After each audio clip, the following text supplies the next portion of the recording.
Education system जिसमें दो चीज़ें मिसिंग है, एक है एजुकेशन और दूसरा है सिस्टम। दुनिया की सबसे घटिया लाइन जो कि मैंने आज तक सुनी है कि पढ़ोगे लिखोगे तो बनोगे नवाब और खेलोगे कूदोगे तो होंगे खराब। इंडिया में पेरेंट्स और टीचर्स बच्चों से सिर्फ 3 चीज़ें चाहते हैं, मार्क्स मार्क्स और मार्क्स। आज से 4 साल पहले जब मैं 12th क्लास में था तभी मैंने डिसाइड कर लिया था कि जब मेरे यूट्यूब चैनल पर कई सारे सब्सक्राइबर्स हो जाएंगे तब मैं इस टॉपिक पर एक वीडियो ज़रूर बनाऊंगा, क्योंकि 12 साल पढ़ने के बाद में मुझे रियलाइज़ हो चुका था कि भारत का एजुकेशन सिस्टम एकदम रद्दी और कबाड़ है और इसमें मेरे और लाखों करोड़ों बच्चों के सालों बर्बाद हो गए, लेकिन फिर भी सबको ज़बरदस्ती पढ़ना पड़ा। लेकिन फाइनली वो वक्त आ चुका है जिसका इंतज़ार था और आज मैं खुलकर बोलूंगा जो मैं सालों से बोलना चाहता था। कुछ टाइम पहले मैंने एक बहुत ही कमाल की चीज़ देखी थी, मैं आप सभी के साथ में शेयर करता हूँ। ये है 100 साल पुराना मोबाइल फ़ोन और ये है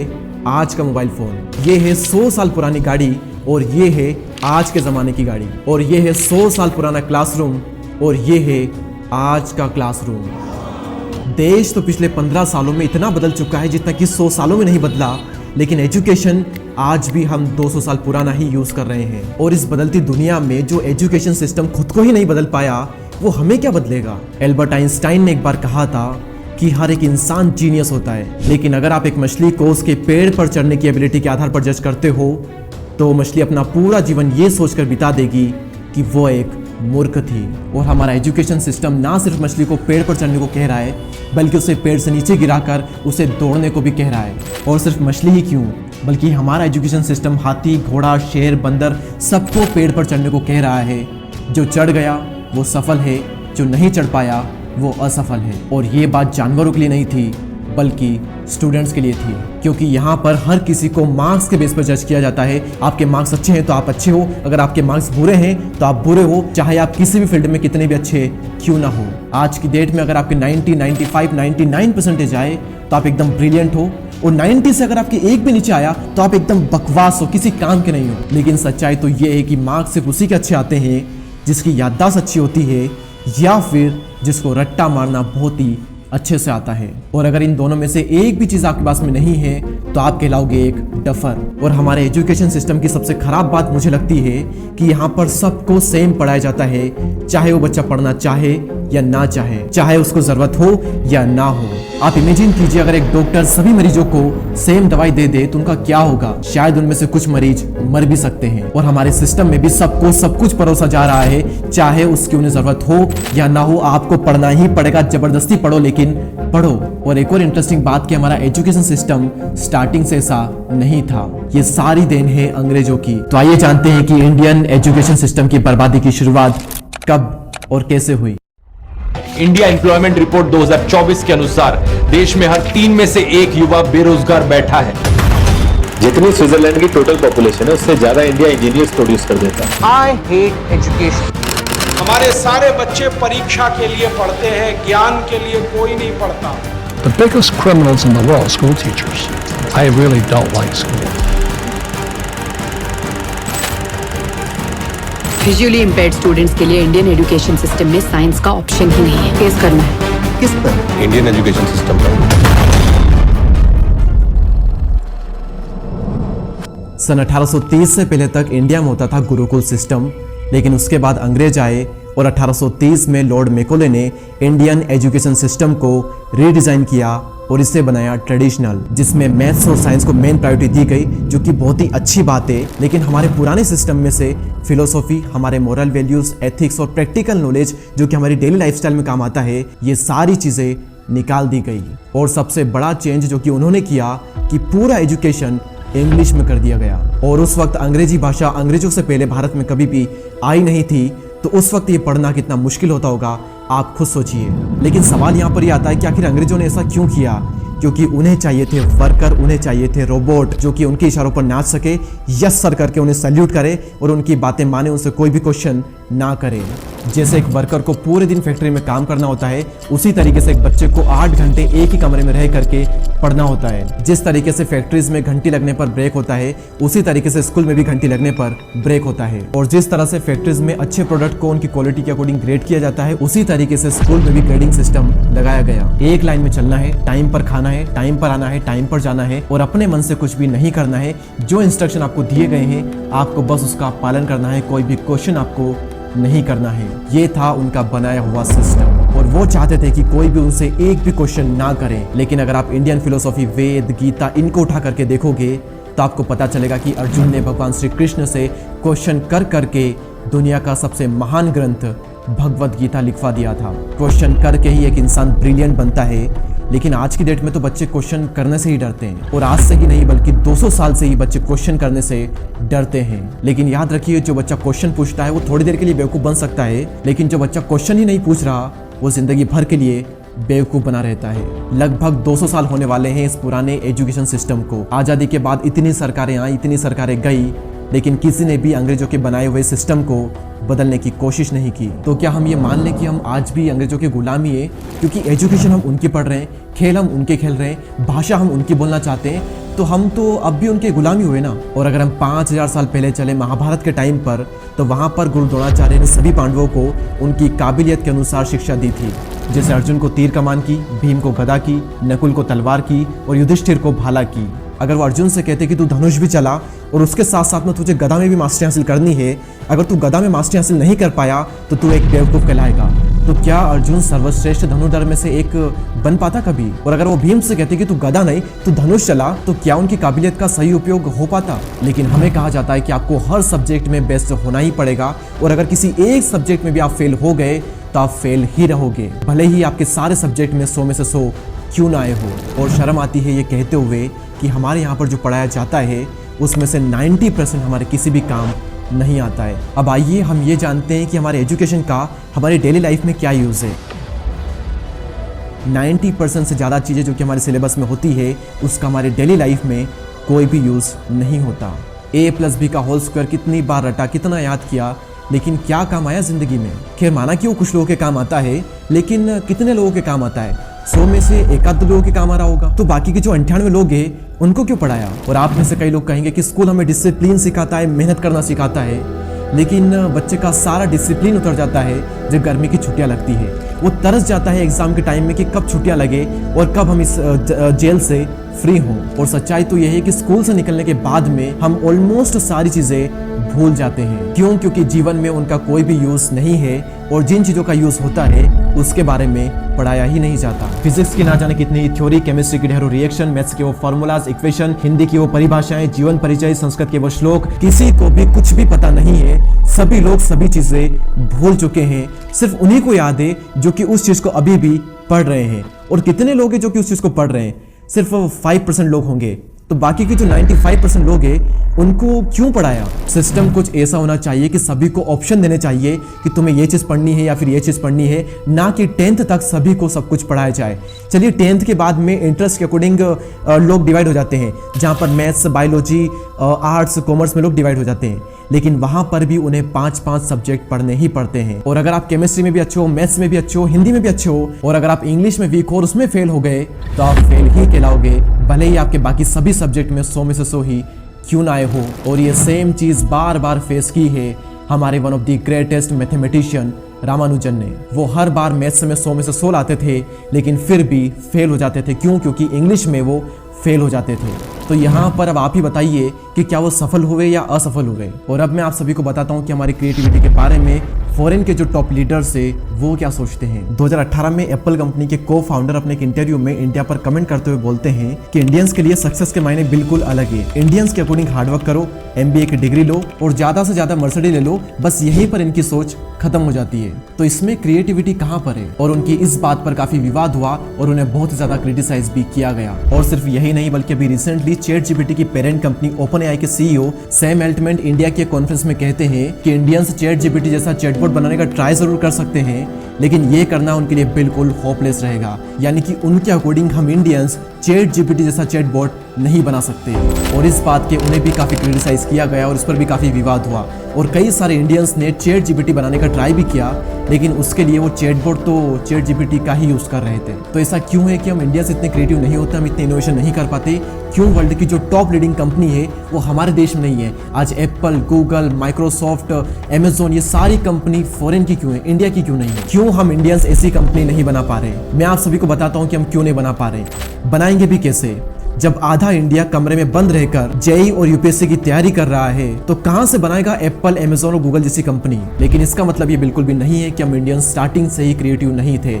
अगर आप हिस्ट्री को उठा करके देखेंगे तो आप देखेंगे कि इंडिया हमेशा से ही इनोवेशन करने वाली कंट्री रही है। हमारे पास आर्यभट्ट है, जिनको फादर ऑफ एस्ट्रोलॉजी माना जाता है, जिन्होंने दुनिया को फर्स्ट टाइम ये बताया कि धरती चपटी नहीं बल्कि धरती गोल है और वो अपने अक्ष पर घूमती है। हमारे पास वेद और चरक संहिता जैसे ग्रंथ है जिसने दुनिया को आयुर्वेदा का ज्ञान दिया। इंडिया से सीवी रमन जैसे ग्रेट साइंटिस्ट निकले जिनको रोमन इफेक्ट के लिए नोबेल प्राइज से सम्मानित किया गया। हमारे पास वर्ल्ड की सबसे एडवांस सभ्यता इंडस वैली सिविलाइजेशन थी। श्रीनिवास रामानुजन, जगदीश चंद्र बोस, विक्रम साराभाई और डॉक्टर एपीजे अब्दुल कलाम और इनके ही जैसे और भी कई सारे इनोवेटर्स रहे हैं इंडिया से, और हम इंडियंस ने दुनिया को बहुत कुछ दिया है। लेकिन अगर हम आज की कंडीशन देखें तो हालत बहुत ही गिरी हुई है। कहने को तो दुनिया की सबसे ज़्यादा यूनिवर्सिटी इंडिया में है, जो कि है टोटल 1114, और यहाँ से लगभग हर साल 95 लाख लोग ग्रेजुएट होते हैं। लेकिन अगर हम आंकड़ों को देखें तो इनमें से सिर्फ 45% ही जॉब के लायक है।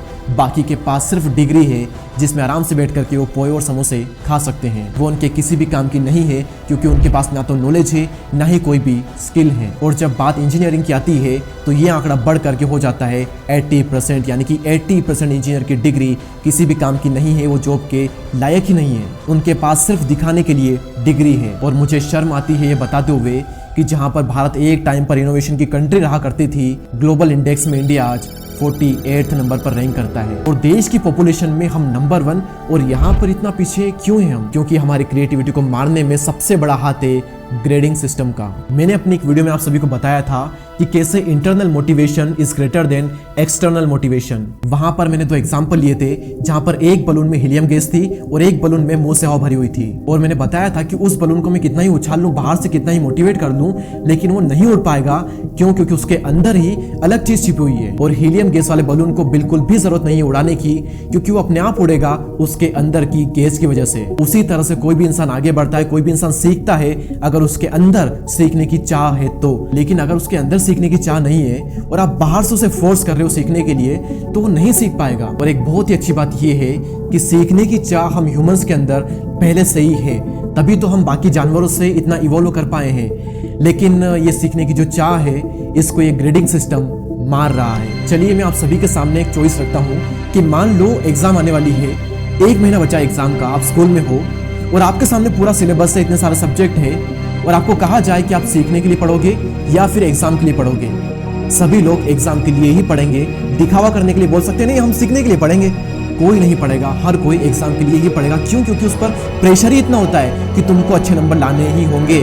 भले भाड़ में गई लर्निंग, तुमको नंबर के लिए पढ़ना है, पढ़ो, लेकिन अच्छे नंबर लाने ही पड़ेंगे। टीचर्स का, पेरेंट्स का इतना प्रेशर हमारे माइंड पे पड़ जाता है कि सीखना तो हम भूल ही जाते हैं। हमारे माइंड में सिर्फ एक गोल होता है कि मुझे ये नंबर अचीव करना है और इसी के लिए पढ़ना है। और इसीलिए क्लास में पूछा जाने वाला सबसे ज्यादा क्वेश्चन कि क्या ये क्वेश्चन एग्जाम में आएगा, बच्चे ये क्वेश्चन करते हैं क्लास में। बच्चे ऐसा क्वेश्चन बार बार क्यों पूछते हैं? क्योंकि एग्जाम का प्रेशर ही उनके ऊपर इतना रहता है। और दोस्तों 4 साल से मेरे साथ एक चीज हो रही है, मुझे तो बताने में भी शर्म आ रही है, लेकिन आज मैं आप सभी के साथ में सब कुछ शेयर करूंगा जो कि मेरे दिल में है, कुछ भी छुपाऊंगा नहीं। देखिए 10th क्लास तक मैं पढ़ाई में बहुत ही अच्छा था। क्यों? क्योंकि मैं पढ़ाई करता था और बहुत मेहनत करने के बाद में, बहुत रट्टा मारने के बाद में मेरे परसेंटेज आए थे 95.6%। और मेरी जो मार्कशीट है उसका जो स्कोर बोर्ड वाला जो सेक्शन है वो मैं आप सभी के साथ में शेयर करता हूँ। आप ये देखिए, इतने अच्छे नंबर्स मुझे यहाँ पर मिले थे। लेकिन जैसे ही मैं 11th क्लास में पहुंचा, थोड़ी अंदर मैच्योरिटी आई और मुझे ये रियलाइज हो चुका था कि लाइफ का एक गोल बनाओ और उसी के अकॉर्डिंग चीजें पढ़ो, उसी में समझदारी है। क्योंकि बाकी सारी चीजें किसी काम नहीं आएगी, सारी चीजें धरी की धरी रह जाएगी। और 11th क्लास के एंड होने से थोड़ा पहले मैंने स्टार्ट किया अपना YouTube चैनल, और उसके बाद में मेरा बहुत सारा फोकस वहां पर जाने लगा। और उसके बाद में फाइनली आई 12th क्लास। अब यहाँ पर मैं पहले वाला बच्चा नहीं था जो 10th क्लास में बहुत पढ़ता था, बहुत रट्टा मारता था, बहुत नंबर्स लाता था। 12th क्लास तक मैं बहुत ही बदल चुका था और ये समझ चुका था कि ये जो नंबर से किसी भी काम नहीं आने वाले, तो भेड़ चाल मत चलो। परिवार वाले, टीचर्स लोग ये प्रेशर डाल रहे हैं अच्छे नंबर्स का, किसी काम नहीं आएंगे अच्छे नंबर्स। वो डिपेंड करता है कि आपकी लाइफ का गोल क्या है, आपका करियर किस चीज में आप बनाना चाहते हो। और मैं अपना करियर बनाना चाहता था यूट्यूब इंडस्ट्री में, और मैंने बनाया भी। एंड ऑब्वियसली मैंने यूट्यूब पर भी 12th क्लास में बहुत ज़्यादा ध्यान दिया और बहुत फोकस करके उसे बहुत ज़्यादा ग्रो भी मैंने किया 12th क्लास के साथ में। लेकिन ऑब्वियसली जो फोकस है वहाँ पर गया तो पढ़ाई से थोड़ा सा फोकस हट गया, और जब एग्ज़ाम आई तो उसका काफ़ी ज़्यादा प्रेशर हमारे माइंड पर पड़ने लगा। और हमारे पास सिर्फ ये नहीं है कि हमें सिर्फ पास होना है, कुछ नहीं, क्योंकि हम पढ़ने वाले स्टूडेंट हैं, तो तुम्हारे तो कम बनने ही नहीं चाहिए। और वो प्रेशर वहाँ पर क्रिएट हुआ, और चलो उस प्रेशर को भी हम झेल गए। एग्ज़ाम चल रहे हैं और एग्ज़ाम चलते चलते ही बीच में ही कोविड आ गया, और कोविड की वजह से लग गया लॉकडाउन। 2 महीने का लॉकडाउन लगा, और वो जो लॉकडाउन का फेज था उसमें बिल्कुल भी क्लियर नहीं था कि एग्ज़ाम होंगे या नहीं होंगे, कब होंगे, और जो हमने पढ़ा है वो हम पढ़े या ना पढ़े आगे के लिए। और कई सारी चीज़ें हम भूल रहे हैं जिसके लिए हमने बहुत मेहनत की, वो सारी चीज़ें हम कई सारी भूल रहे हैं, तो उसका भी एक अलग प्रेशर बढ़ रहा है। और उस वक्त मैं अपनी लाइफ के सबसे वर्स्ट फेज से गुजर रहा था ड्यू टू सम रीजन। उस वक्त मैं इतनी सारी मेंटल प्रॉब्लम से जूझ रहा था कि आपको बता नहीं सकता। और हमारे 12th के 2 पेपर बचे हुए थे, केमिस्ट्री और मैथ्स, और दोनों ही टफ। और फिर फाइनली लॉकडाउन खत्म हुआ, एग्ज़ाम की डेट डिक्लेयर हुई, एग्ज़ाम हुई, और उसमें बहुत प्रेशर माइंड पर रहा, बहुत ज़्यादा प्रेशर रहा। और उस प्रेशर की वजह से 4 साल बीत गए उस बात को, आज भी मुझे एग्ज़ाम के डर के सपने आते हैं। और मुझे लगा था कि ये बचकानी चीज़ सिर्फ मेरे साथ ही होती है, मैं ही बहुत ही बड़ा वाला इंसान हूँ, मेरे साथ ही होती है चीज़। लेकिन जब मैं यूट्यूब पर एक वीडियो देख रहा था, अभी ये न्यू एक क्रिएटर है बहुत बड़े, उनकी वीडियो में देख रहा था, तो उन्होंने भी सेम चीज़ कही, और मैं सुनकर हैरान रह गया कि ये चीज़ इनके साथ भी होती है। तो शायद फिर तो ये चीज़ भारत के और दुनिया के हज़ारों लाखों बच्चों के साथ होती होगी। एक सच्चा किस्सा सुनाता हूँ। मेरी 10th स्टैंडर्ड की एग्जाम खत्म हुए 13 साल हो गए, लेकिन आज भी मुझे ये सपना आता है कि मेरा पेपर खत्म नहीं हो रहा। सोचिए, अगर आज इतने सालों बाद ये एग्जाम का प्रेशर मेरे रातों की नींद खराब करता है, तो जब मैं एक्चुअल में 10th स्टैंडर्ड में था तब ये प्रेशर कितना ज्यादा हुआ होता होगा। मतलब आप सोचिए, मुझे 4 साल हो गए, उन्हें ना जाने कितने साल हो गए, उसके बावजूद भी एग्जाम के सपने आ रहे हैं, तो किस लेवल का प्रेशर हमने हमारे माइंड पर लिया होगा, और कितने लोग लेते होंगे। पेरेंट्स को, टीचर्स को अंदाजा तक नहीं होता है कि टीन एज में, 20s में हम इतनी सारी लड़ाइयाँ लड़ रहे होते हैं अंदर कई बार, कि ये ऊपर से एग्जाम का प्रेशर, हमारी लाइफ में जो चल रहा है उसका प्रेशर, और इस सभी प्रेशर मिला करके हम झेल नहीं पाते हैं कई बार। और कई सारे स्टूडेंट इस वजह से सुसाइड तक कर लेते हैं, इसलिए होता है सुसाइड। और अब मैं आप सभी को इसकी जड़ बताता हूँ कि स्टूडेंट्स पर इतना प्रेशर क्यों होता है। और मुझे पता है कि मुझसे भी 10 गुना ज्यादा टेंशन कई सारे स्टूडेंट्स को होती है। इंडियन पेरेंट्स अपने दोस्तों से या फिर रिश्तेदारों से सुनते हैं कि उनके बेटे ने कोई सी कोचिंग ज्वाइन की थी, उसके बाद में उसका इतने लाख का पैकेज लगा है, और उसके बाद में वो ऐसी लाइफ यहाँ पर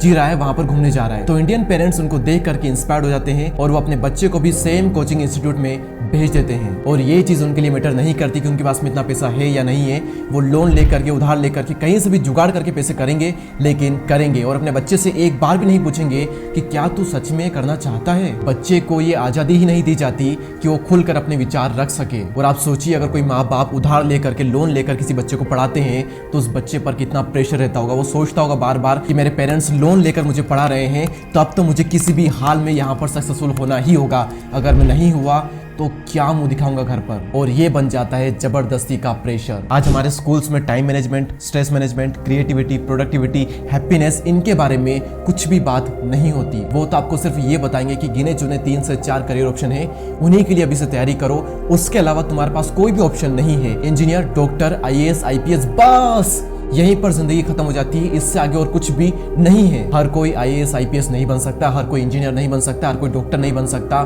इस दुनिया में बहुत करियर ऑप्शन है, और उनमें बहुत ज्यादा पैसा भी है। हर फील्ड में मास्टरी को हासिल करके बहुत पैसा कमाया जा सकता है। एक स्टूडेंट स्कूल को 12 साल देता है, लेकिन उस 12 साल में वो इस लायक भी नहीं बन पाता, उसके अंदर एक भी ऐसी स्किल डेवलप नहीं हो पाती जिसके दम पर वो पैसा कमा सके। और वहीं पर दूसरी ओर, अगर आप किसी एक स्किल में 12 साल दे तो आप उस स्किल के माहिर बन जाओगे, और उसमें डेली के लाखों आप कमा सकते हो। ये भी पॉसिबल है, क्योंकि आपने 1, 2, 3 साल नहीं दिए, आपने 12 साल दिए भाई साहब। 12 साल बहुत टाइम होता है। 12 साल प्रैक्टिस करके लोग ओलंपिक में मेडल जीत जाते हैं। एक्चुअल में एजुकेशन की फाउंडेशन होती है स्किल डेवलपमेंट, नॉलेज, लेकिन हमारे एजुकेशन की फाउंडेशन क्या बनकर रह गई है?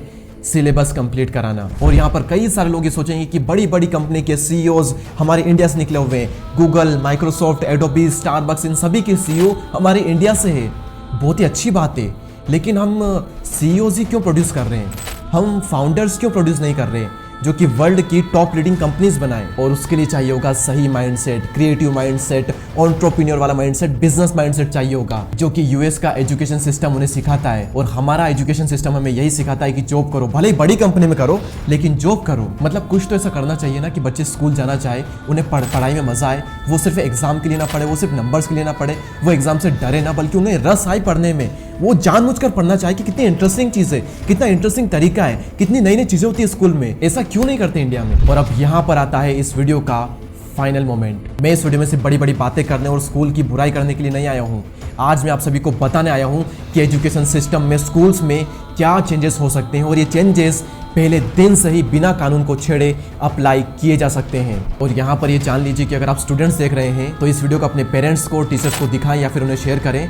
और अगर आप टीचर्स देख रहे हैं तो अपने प्रिंसिपल को ये वीडियो दिखाएं या फिर शेयर करें। और अगर प्रिंसिपल ही देख रहे हैं इस वीडियो को तो आप मेरी मत सुनना, मैं जो बताने वाला हूँ आपको भी, आप खुद सोचना उन चेंजेस के बारे में, क्या आप उन्हें अप्लाई कर सकते हैं और उनके क्या क्या फायदे हैं। आइए अब हम बात करते हैं कि क्या चेंजेस हो सकते हैं।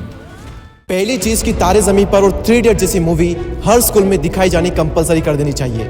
और ना सिर्फ स्टूडेंट को बल्कि स्टूडेंट्स, पेरेंट्स और टीचर सब साथ मिलकर के इन मूवीज को देखें। और महीने में कम से कम एक बार इस तरह की मूवी दिखाई जानी चाहिए जो कि इंस्पायरिंग हो, मोटिवेशनल हो या फिर जिसका एक अच्छा मैसेज हो। और साल में कम से कम एक बार के लिए स्टूडेंट्स को कहीं अच्छी जगह घुमाने के लिए ले जाए या फिर कहीं ट्रिप पर ले जाए, जिससे कि उनका माइंड भी फ्रेश रहे और अच्छी मेमोरीज भी क्रिएट हो। और हर स्कूल में गेम्स के पीरियड्स कंपलसरी कर देने चाहिए, जिस तरह से हर सब्जेक्ट के पीरियड्स कंपलसरी होते हैं। और हर तरह के गेम्स हर स्कूल में अवेलेबल होने चाहिए। और बच्चों को बचपन से ही बताएं कि ओलंपिक जैसी चीज भी इस दुनिया में होती है। वरना हमारे यहाँ पर बच्चा 7वीं 8वीं में आ जाता है, उसे तब भी पता नहीं होता कि ओलंपिक जैसी चीज भी इस दुनिया में होती है। और वहीं पर चाइना में 3 से 4 साल के बच्चे की ट्रेनिंग स्टार्ट हो जाती है ओलंपिक के लिए।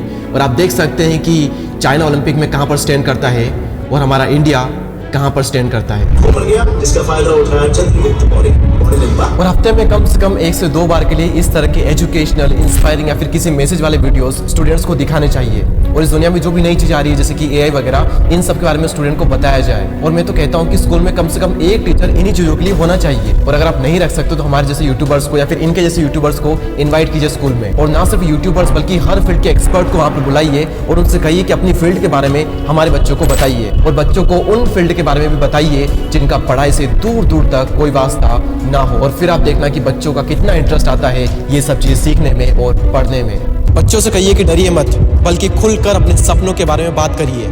और उनसे कहिए कि तू जो भी करना चाहता है ना लाइफ में वो तू कर, उसमें हमारा पूरा सपोर्ट है। लेकिन याद रखना उस काम को ऐसा करना कि तू विश्व में नंबर 1 बने। और हफ्ते में नहीं तो महीने में कम से कम एक बार के लिए stress management, time management, creativity, productivity, इन टॉपिक्स पर बात करिए। और उन पर बार बार गुस्सा ना करें, क्योंकि गुस्से के बदले में गालियां दी जाती है और प्यार के बदले प्यार। इस वीडियो को WhatsApp, Instagram, Telegram, Twitter, YouTube पर इतना फैला दो कि ये वीडियो हर स्टूडेंट, हर टीचर, हर पेरेंट्स तक पहुंच जाए। और अपने स्कूल में जाकर के हर टीचर को, हर प्रिंसिपल को ये वीडियो जाकर के दिखाएं।